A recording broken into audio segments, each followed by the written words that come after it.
परमेश्वर को नमन, विघ्नेश्वर को नमन, परमात्मा का शक्ति को कोटि कोटि नमन। यह है आपका विजय नंबियार, वेल्स अकेडमी का फाउंडर, और रोज़ हम सुबह 5 से 10 मिनट माइंड रिन्यूअल मैसेज बोलते हैं। ये माइंड रिन्यूअल प्रोग्राम से आता है। माइंड रिन्यूअल प्रोग्राम 20 साल का रिसर्च और 23.5 साल के एक्सपीरियंस से आता है। ये बहुत ज़रूरी है। आपको ये वाक्य 3 बार 3 तरह से हम बात करते हैं। ये सुबह का ये मैसेज है और रात को 9 से 9:30 बजे तक है, और 9:30 बजे से 10 बजे तक इंग्लिश में है, ट्रांसलेशन तेलुगु में होता है। और रविवार को 2 घंटे हम बैठ के बात करेंगे बहुत विस्तार से। परसों जो भी चीज़ इस हफ्ते बात किया इसके बारे में बहुत विस्तार से बात करेंगे, और कुछ भी शक है, संदेह है, ये सब भी हम क्लियर करेंगे। तो इसके लिए हम बहुत अच्छी तरह ये समझना है कि हम क्या इधर बोलते हैं, तभी आप रविवार को आके इसके बारे में विस्तार से बात कर सकते हैं। तो ये सब में शामिल होएंगे, आपको बहुत बड़ा अच्छाई मिलेगा, भलाई मिलेगा, आशीष मिलेगा और आशीर्वाद मिलेगा। आप सबको स्वागत करते हैं। और एक डिस्क्लेमर देना चाहते हैं, हम किसी धर्म को नीचे नहीं डालते हैं, किसी को ठेस नहीं पहुंचाते हैं। सब धर्म बोलने वाले परमात्मा को ऊपर उठा के दिखाते हैं, सत्य बोलते हैं, लेकिन कड़वी सत्य बोलते हैं। ये कड़वी सत्य आपको सुनते सुनते मीठा हो जाएगा, आपकी ज़िंदगी को भी मीठा बनाएगा। ज़रूर ये निरंतर सुनिए।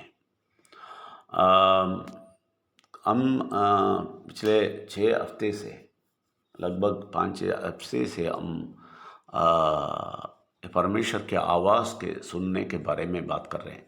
ये बहुत महत्वपूर्ण चीज़ है, इसलिए बहुत समय लगता है इसके बारे में बात करते करते। और आज मैं ये बोलना चाहता हूँ, परमेश्वर के बात सुनने के वो वाक्य के बारे में हम बोले थे कल। वो बीज जैसा है, अब बीज बोझना है बोला था।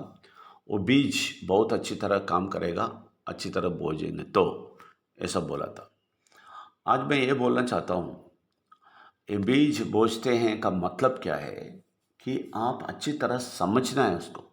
जो भी हम बोलते हैं वो बात अच्छी तरह लेना है और पूरी तरह समझना है, गहराई से समझना है, नहीं तो आपको कुछ भी समझ में नहीं आएगा। इसलिए गहराई से समझना बहुत ज़रूरी है। ये क्या बोल रहे हैं इसका पूरा अर्थ आपके समझ में आना है, और उसका अखंडता समझ में आना है। और हमारे ज़िंदगी में अखंडता और ईमानदारी है ना, ये हम ज़रूर अप्लाई करते टाइम जो भी बात सुने हैं इसका सच्चाई और ये कैसा इस्तेमाल कर सकता है, इसका आपको थोड़ा इसके बारे में बहुत व्यक्त आपको समझ में आएगा। और व्यक्त समझ में आने के लिए पूरा का पूरा उसको समझना चाहिए, नहीं तो हम कुछ ना कुछ वो बात लेके परमेश्वर बोला है बोल के कुछ ना कुछ कर देंगे।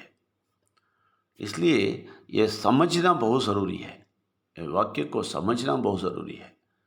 नहीं समझें, आप ऐसे ही सुन लेंगे और बोलेंगे हाँ परमेश्वर मुझे बोला है बोल के आप कुछ भी करेंगे, वो गलती निकलेगा। तो इसलिए जो भी आप करते हैं उसमें ईमानदारी, अखंडता है, ये अच्छी तरह चेक करना बहुत ज़रूरी है। इसका एक एग्जाम्पल उदाहरण मैं बोल देता हूँ। दुबई में हुआ है। एक व्यक्ति को काम नहीं मिलता था, वो घूम रहा था काम ढूंढ के, और दुबई में काम मिलना बहुत तकलीफ़ है। वीज़ा ख़त्म हो गया तो बहुत टेंशन होता है, काम मिलना है बोल के। तो ये काम ढूंढ रहा था, तो ये क्या कर दिया, एक दिन एक पास्टर को चर्च में जाके बोल दिया मुझे काम चाहिए। वो एक क्रिश्चियन था, इसलिए पास्टर के पास गया और पास्टर बोला मैं तुम्हें काम दिलाता हूँ। वो आदमी ऐसा था कि सबको बोलता था मैं प्रार्थना करके तुम्हें लेके जाता हूँ। ऐसा बोलने वाले बहुत सारे लोग हैं, वो भी क्रिश्चियन में देखेंगे बहुत सारा पास्टर्स है ऐसा, मैं प्रार्थना करके तुम्हें लेके जाएगा। क्यों, ये सीधा नहीं कर सकता है क्या? ये प्रार्थना करके लेके जाएगा। ऐसा बोल के इस आदमी को बोल दिया मैं तुम्हारे लिए प्रार्थना करता हूँ, तुम्हें काम मिल जाएगा। तो एक दिन ये आया मेरे पास और बोला ब्रदर मुझे ये मिल गया। वो लोग ब्रदर बुलाते हैं ना क्रिश्चियंस। ब्रदर मुझे काम मिल गया। मैंने बोला फिर बहुत अच्छी बात है। और पास्टर प्रार्थना करके मुझे मिला है। अच्छा, पास्टर प्रार्थना करके मिला है? अच्छा बताइए क्या काम किया है? क्या काम मिला है? तो ये बोलता है दारू का गवर्नमेंट कंपनी है ना, उसमें अकाउंटेंट का काम मिला है। मैंने बोला दारू के कंपनी में अकाउंटेंट? और पास्टर बोलता है वो काम वो दिलाया प्रार्थना करके? हाँ हाँ, प्रार्थना करके। मैंने बोला प्रार्थना करके वो बुरा शक्ति से लेके दिया है। यह आदमी को गुस्सा आ गया। मैंने बोला ये बुरा शक्ति का दिया हुआ काम है, ये परमात्मा का नहीं। ये आदमी प्रार्थना करके बुरा शक्ति से लेके दिया है। वो ये अपसेट हो गया। बोला ऐसा ब्रदर, ऐसा क्यों बोल दिया? ये सच्चाई है, आप जाइए बोल के, ये अखंडता और ईमानदारी से आप सोच लीजिए इसके बारे में बोल के भेज दिया। कुछ दिन के बाद ये इसको कैसे वो परमेश्वर से थोड़ा भयभीत होने वाला आदमी था। तो क्या हो गया, तो कुछ दिन के बाद आया मेरे पास। तो बोला ब्रदर आप जैसे बोला वैसे ही हुआ। मैंने बोला क्या हुआ? उधर काम करते करते मेरे दिमाग से ये काम नहीं करवा सकता था, दिल से नहीं कर सकता था। मेरा ईमानदारी का क्वेश्चन हो गया उधर। मुझे बहुत तकलीफ़ लगा और मुझे अच्छा नहीं लगा बोल के मैं छोड़ दिया, बोला काम छोड़ दिया। मैंने बोला ठीक है, मैं उसका आलिंगन किया, मैं हैंड शेक किया। मैंने बोला बहुत अच्छा डिसीजन लिया है, परमेश्वर आपको मानेंगे, ऐसा बोल के उसको भेज दिया।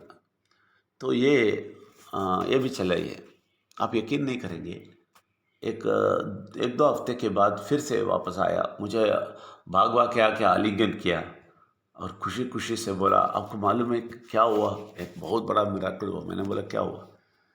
वो बोलता है मैं वो काम छोड़ दिया ना, दिल में अच्छा नहीं लगता है, और परमेश्वर को बोला मैं छोड़ दिया परमेश्वर, मुझे अच्छा नहीं लगता है बोल के रोया। आपको मालूम है क्या हुआ? कल मुझे गवर्नमेंट का जॉब मिल गया, अच्छा जॉब गवर्नमेंट में मिल गया। मैंने बोला ठीक है, यही यही परमेश्वर का काम है, परमेश्वर ने दिया है आपको। जो पास्टर प्रार्थना करके दिया वो बुरा शक्ति का है। तो ये बहुत खुश हो गया, बहुत खुश हो गया। हम भी बहुत खुश हो गए। तो ये क्लियर है ना, बहुत क्लियर है। तो यही है, आपका जो भी वाक्य आप सुनते हैं तो नहीं सोचना परमेश्वर बोल दिया, नहीं नहीं, भाग भाग के नहीं करना। इसमें अखंडता है, इसमें ईमानदारी है, सब सब कुछ इसमें है, वो सब देखना है, तभी पता चलेगा ये परमेश्वर बोला है या बुरा शक्ति ने बताया। जो भी वाक्य आप सुनते हैं उसका आप एनालाइज कीजिए, उसको कैसे इस्तेमाल करना है ऐसे कीजिए। ऐसे ही सीधा जाके सब में अप्लाई मत कीजिए, ठीक है ना? सब कुछ सब खराबी चीज़ आने के बाद भी बोलना नहीं हाँ परमेश्वर ने दिया है, याद रखना। तो हमेशा वाक्य को समझिए और अंदर लीजिए, वही बोझना है, अच्छी तरह बोझना है, नहीं तो गलत हो जाएगा। इसलिए आप अच्छी तरह समझ के ये वाक्य को रह के आगे जाइए, आपको ज़िंदगी में बहुत बड़ा सफलता आएगा। धन्यवाद, थैंक यू वेरी मच।